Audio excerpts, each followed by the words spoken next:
What's up, guys? We are headed to an Embraer Praetor 500. Gonna knock out FADEC downloads, database updates, and a service check and walk-around inspection. So I'll see you there.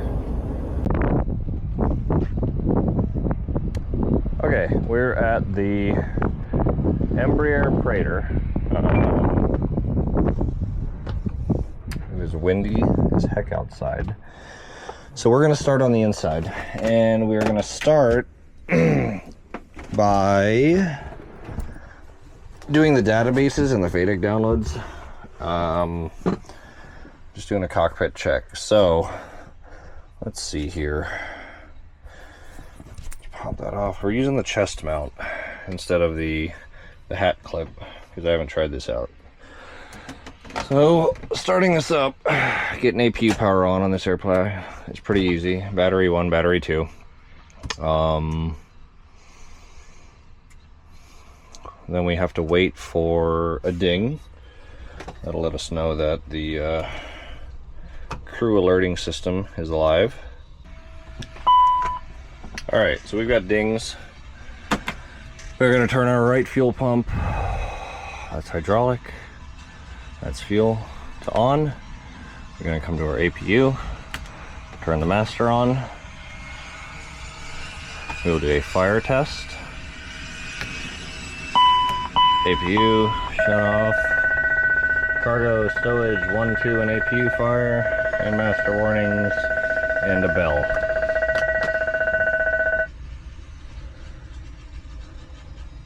Wait for these smoke indications to go away.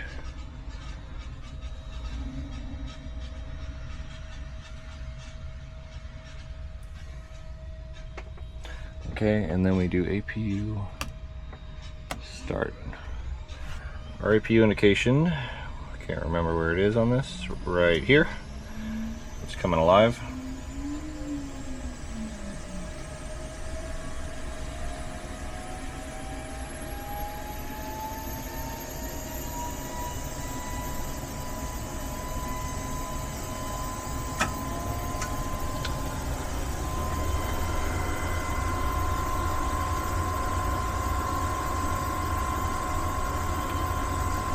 We're going to give her a minute to wake up.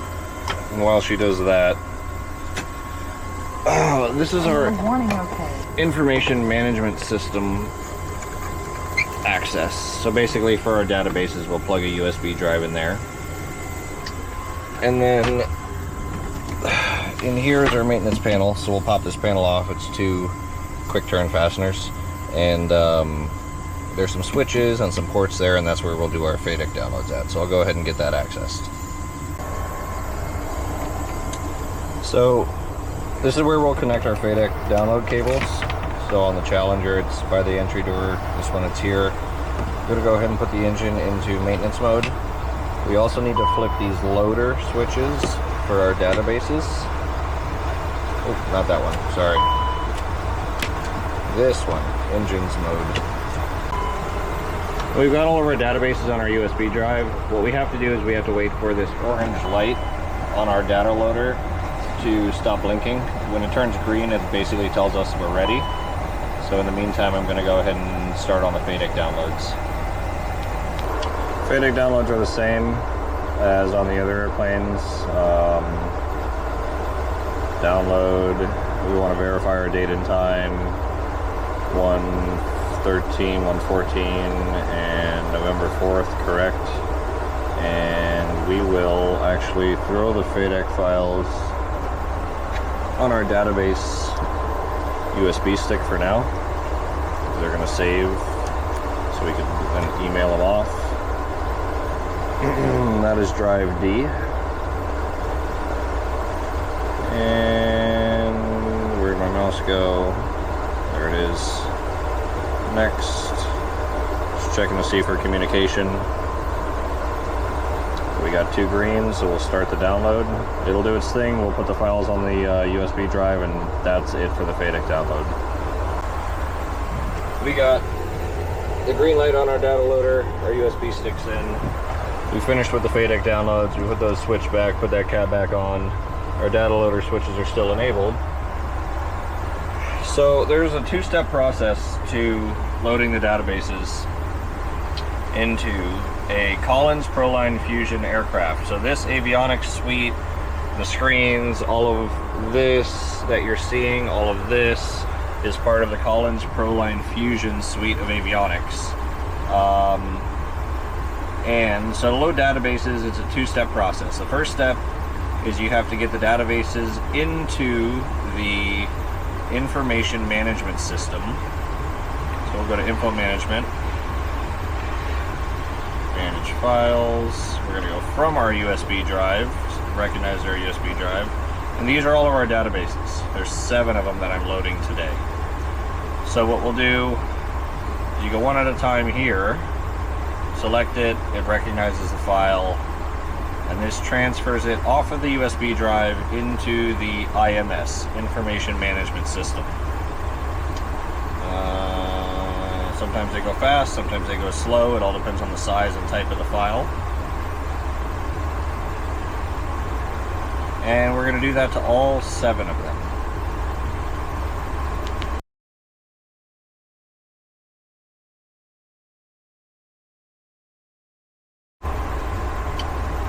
And then, once you got them all transferred, you switch over to your onboard maintenance system data loading. So you'll do data load.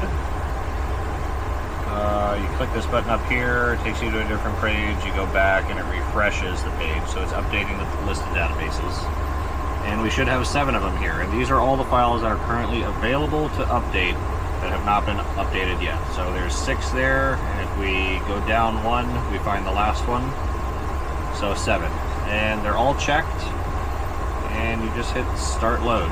And what it's going to do is it's going to start communicating with the different components within the aircraft that use this data. Those are the LRUs, line replaceable units, and it's just going to go through them. And it's going to push as many as it can at once to each individual thing. Some of them require multiple files, so it'll do them sequentially. And because it's communicating with these files, or with these LRUs do other stuff, so you'll notice we're getting different failures, and it's all completely normal. So yeah, this takes a while when we do the big load with all 7 files. May take half an hour, may take an hour and a half. It all depends on how many different updates there were. So we're going to let this do its thing, and I'm going to go start working on some of the pre-flight stuff. I'll get the tire pressures checked and some other simpler stuff. And hopefully this will be done by the time I do that, and we can shut down the APU and talk some more outside.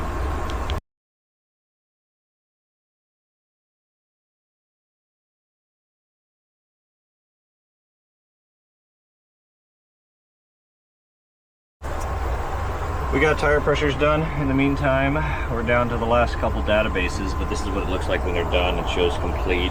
We're still working on EMAPs, and then it'll start en route after that. So we'll go service oxygen and come check again.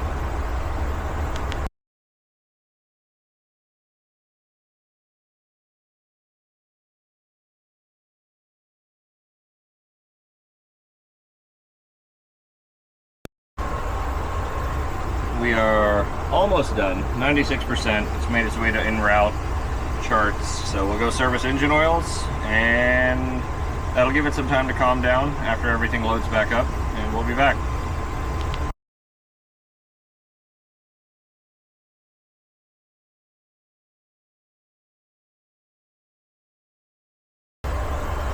Alright, so we got load complete, no failures, which is what we want to see. Sometimes these will get jumbled up during the load process, and you might have a failure occur, at which point you'll get a message that says, I forget what it says, but basically it gives you the option to attempt to reload the ones that didn't work. If that was the case, we'd reload them, but we're good. So basically, pull our flash drive out, re-secure this cover, hit the thumb screw, pop that back in. You can push this seat back now. We put our data load switches back to off, and we'll put this panel on real quick, and we can shut it down. Alright, we went ahead and grabbed our APU hours, because we had to report those to the manufacturer every month. And shutting this down is very easy. You just go, let me double check. We're done with our databases. We don't have any weird faults. We don't need power for anything else. So yeah, we're good to shut the APU down. APU off. Airplane yells at me. And once our APU indication shows typically at maximum 5%, we can go ahead and shut batteries down. You always want to watch this because you want to make sure as it's cooling down that your EGT isn't climbing rapidly. It would indicate that there's a tailpipe fire. Same thing when you run engines. There we go, we got the APU off message. So then we go fuel pump off and batteries off. She shut down. Now that it is significantly quieter out here, I can show you guys some of the stuff, like how the hydraulics are different. We did tires, we did oxygen, we did engine oils. It actually didn't need any engine oil,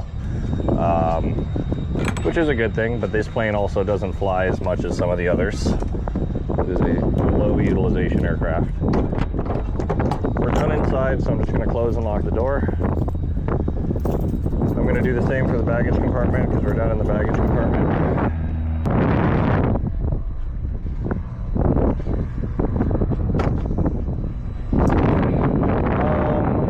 We'll start.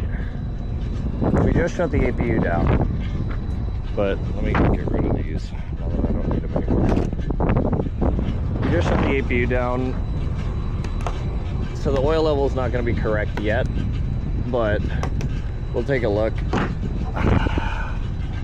It is the same APU that's in the Challenger 350 and 3500. It's just got a different type of generator on it.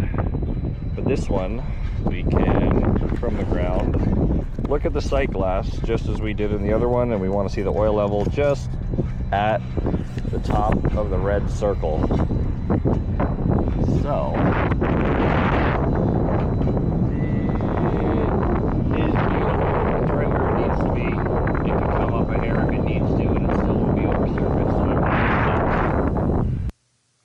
So I'm just going to voice over the next section of this video because the wind is so bad that you can't hear anything.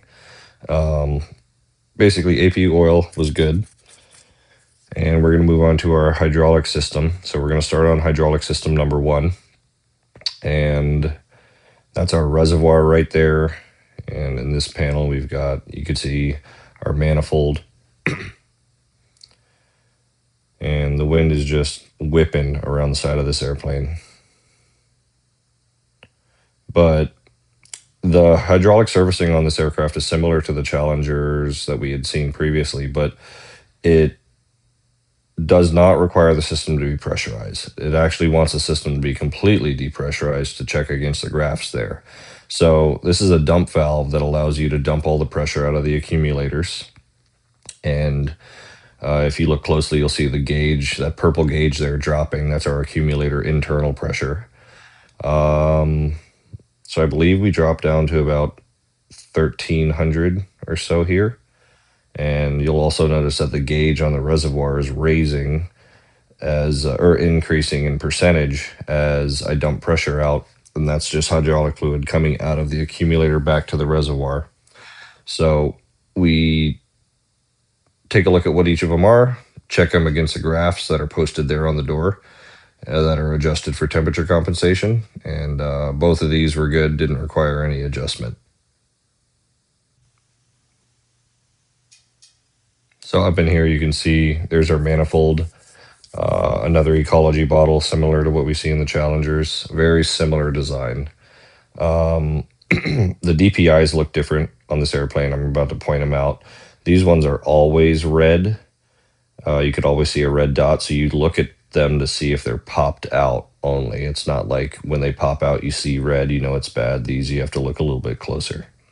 So, and that again is the differential pressure indications. to tell us whether or not a filter is clogged or is in a bypass state. So we move over to the hydraulic system number 2. Same deal. It's just depressurize it using the dump valve and check your accumulators and hydraulic reservoir levels against the graphs.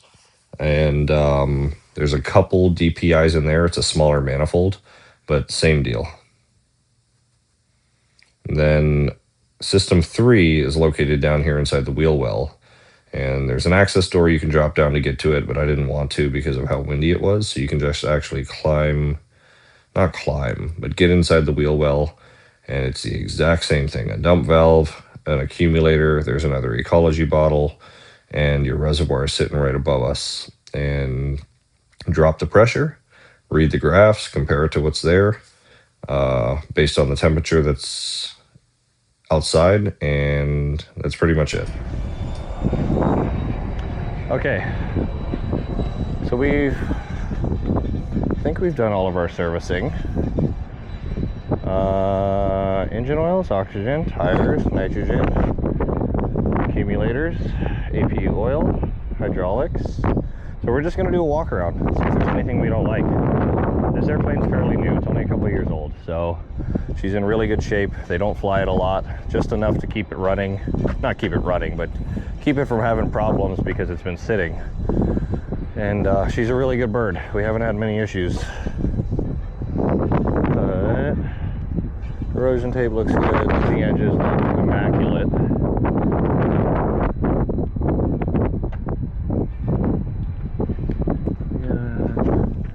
A little bit of paint starting to peel up. So I believe I have a touch-up kit of paint for this aircraft. So we'll make a note of that. And when they come back from the trip that they're doing tomorrow, we'll maybe do a little bit of touch-up paint. If not, we'll just, let me take a look. Is it past the primer? If it's not past the primer, it's not something that we need to worry about right now. No, the primer is white under there. So it's not like we're gonna have to worry about corrosion or anything attacking the metal that's beneath there. It's still protected. I haven't talked about these. These are what people would normally call pitot tubes, but they're actually called smart probes on these aircraft because if you know anything about a pitot-static system, you'll notice there's not a static port anywhere on this side. There's what only appears to be a pitot head. So these smart probes actually, they'll tell you how fast you're going, they'll tell you what altitude you're at, they'll tell you what your angle of attack is, and all of these different holes, let me get you closer, all of these different holes are little calibrated orifices, as well as the one up front. And by using the differential pressure from the top hole and the bottom hole, by using the pressure of the air being forced in here, by using the surrounding pressure, it's able to tell us all those things. Angle of attack, whether the airplane's pointed up or pointed down, or moving through the air pointed up or pointed down. Speed, based on the pressure coming in here. Altitude, based on the overall pressure. And I think that's it. But yeah, these are smart probes. So instead of an old pitot probe where you would pull them out and there'd be a line in the back that then goes to your altimeter and all your gauges up front, you pull this whole unit out, including the shiny part, and there's just a cannon plug on the back, and you get a new one, and the new one's already certified, and you can just stab it in. And obviously there's some operational checks that come with it, but it's ready to go out of the box. So it saves a lot of time in the event that you have a failure. We have our EVS system, enhanced vision system.